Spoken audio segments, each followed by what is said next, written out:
Over 50 years ago, on the 24th of June 1961, a letter appeared in the 50/50 column of the Sun newspaper. It read, "I'm a lonely, middle-aged woman, but I find it impossible to make friends by going to church. A good morning or good night at the door is as far as I get to know people. Surely women in charge of social affairs could adopt a more friendly attitude to newcomers. Signed, Impossible." Major Isabel Gale was moved by this letter and wanted to put the writer in contact with the local Salvation Army church, and so she replied to 50/50 column with the following.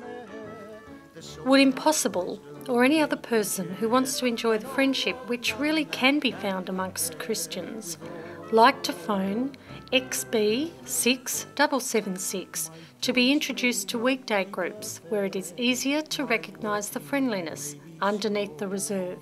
Signed, Friendly Christian." The Major's phone rang consistently over the next 3 weeks, registering over 300 calls. 2 months after the letters appeared in the paper, the first meeting was held at 69 Burke Street. 100 people attended the first meeting.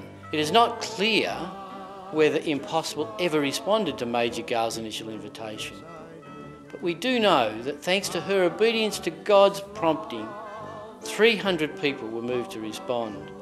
Today, as we celebrate 45 years of this ministry, the same need for a friendly attitude from our church communities is as strong as ever. So when you're old and turning grey, I hope that you hear someone say that I just lost